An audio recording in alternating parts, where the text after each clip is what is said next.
In this video, I'm going to show you how to change the oil on an E350 Super Duty. This is a 2012 model year.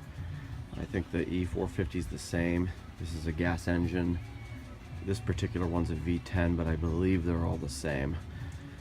You're going to need an oil catch container, 5/8 inch ratchet and socket with an extension, a filter wrench or one of these adapters that's specific for the size of the oil filter, about 6 quarts of 5W20 oil, and oil filter. And I'm also going to use some cardboard to protect the driveway. It's going to take about 15 minutes to do it. It's not very difficult.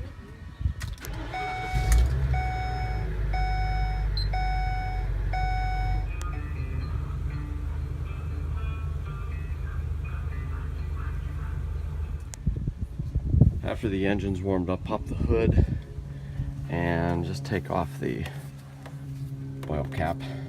This will allow it to drain quicker. Make sure you got your oil catch container right below the oil plug and use your 5/8 inch socket and loosen it up and be ready. The oil comes out hot and it comes out pretty quick. I like to have my container slightly off center this way because the oil is going to come out in a stream. Try not to drop the oil plug, but sometimes it slips out of my hand.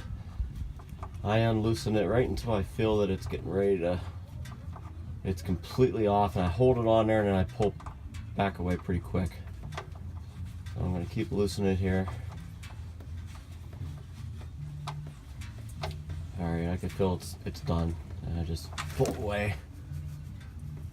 And as it drains, I'm going to move the container over.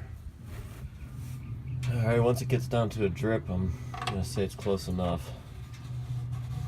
And I'm just going to tighten it by hand.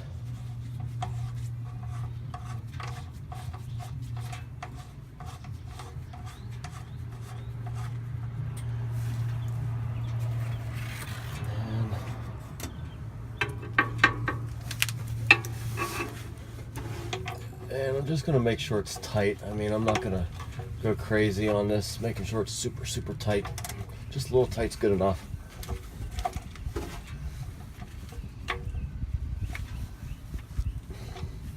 Once I got it tight, I always like to wipe it off, and that way I can make sure there's no leaks later.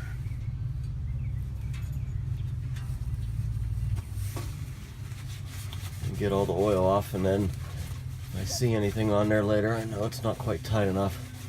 And I've never had this leak before, so it's probably not too picky about where it is.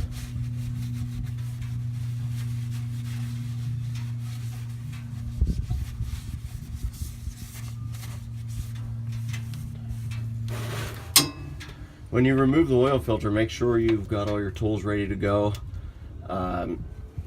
This is going to make a mess. I haven't found an easy way around it.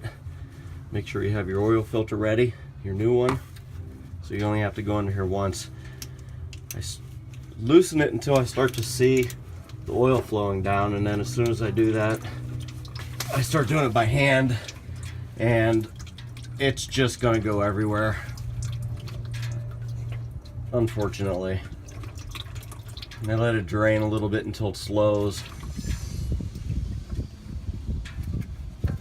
And right when it comes off, there's usually a good amount that spills out.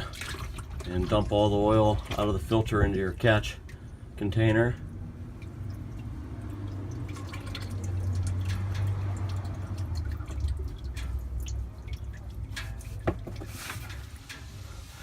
One rule of thumb for the new filter is to put a ring of oil right around the seal. It kind of cracks me up because there's so much oil all over everything. I don't see why it matters, but whatever. That's what I was taught, so that's what I'm going with. I don't think it's going to make any difference. It's just an extra step. Maybe makes you feel a little bit better that you did it right. And you're only supposed to do hand tighten, but again, there's oil all over everything. It's slippery. I don't really see how that's possible. Anytime I've done hand tightening, it always leaks. So I use the filter wrench and I just get it snug. Don't really put a whole lot of power into it. When it feels like it's somewhat tight, then you're done. And that's it there. Wipe everything off so you can see if there's any leaks. You might see a little bit run off because a lot of times there's still some oil sitting up here at the very top, just on this lip, and you just can't get it all. So you might see some run down, but I just watch in this area for oil to collect, and if it does, I just wipe it off, and if it keeps doing it, then I know it's not tight enough.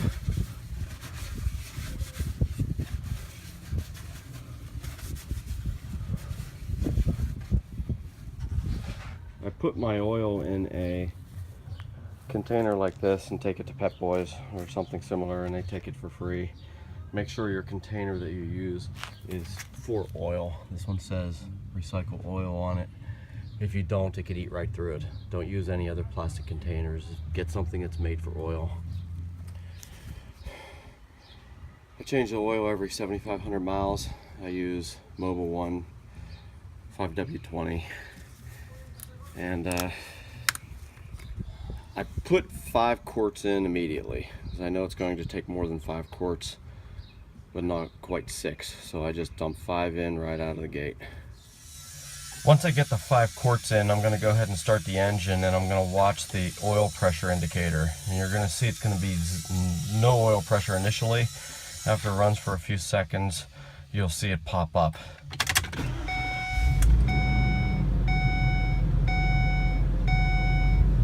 And there it goes. Now you know that the oil's been circulated. I'm just going to let it run for a few seconds here, and then I'm going to check the level and top it off. I'm going to check the level here, see how close we are. Probably still need about a half a quart.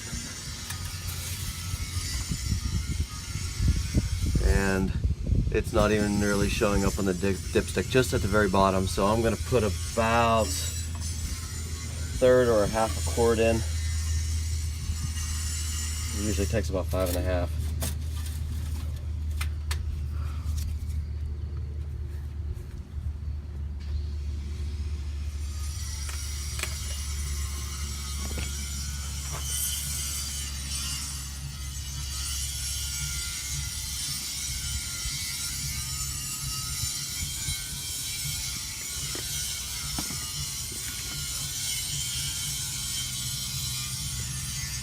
That's close to half. I'm going to put a little bit more in. Alright. I'm confident now that when I check it, it's going to look good. And it's still right about in the middle. I'm going to go with that. I'm happy with it. You can see it right there. Right in the middle.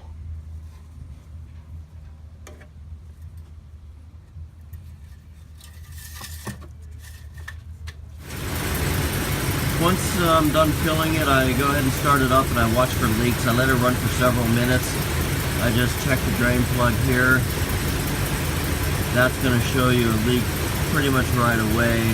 Doesn't really matter if the engine's running. And then I look for anything hanging off the oil filter dripping down, and it looks pretty good right now. So I don't have any leaks. Going to the driver's side, it's a little easier to check for leaks on the oil filter. There's nothing on there at all. You'll see some oil drips at the very end of the oil filter if there's anything, but it looks good. After I let it run for a little while, there's no leaks. Just gonna do one more check on the level. I like to be extra careful. Check it, double check it, triple check it, because this vehicle costs way too much for me to ruin it.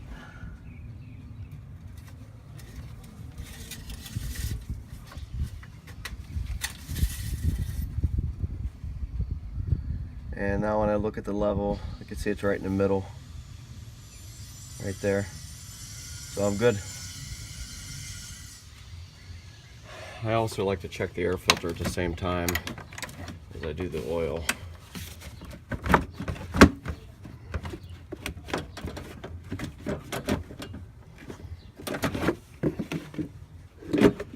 And it looks pretty good actually. I'm not gonna bother changing it. Usually every other time, about every 15,000 miles, it needs done.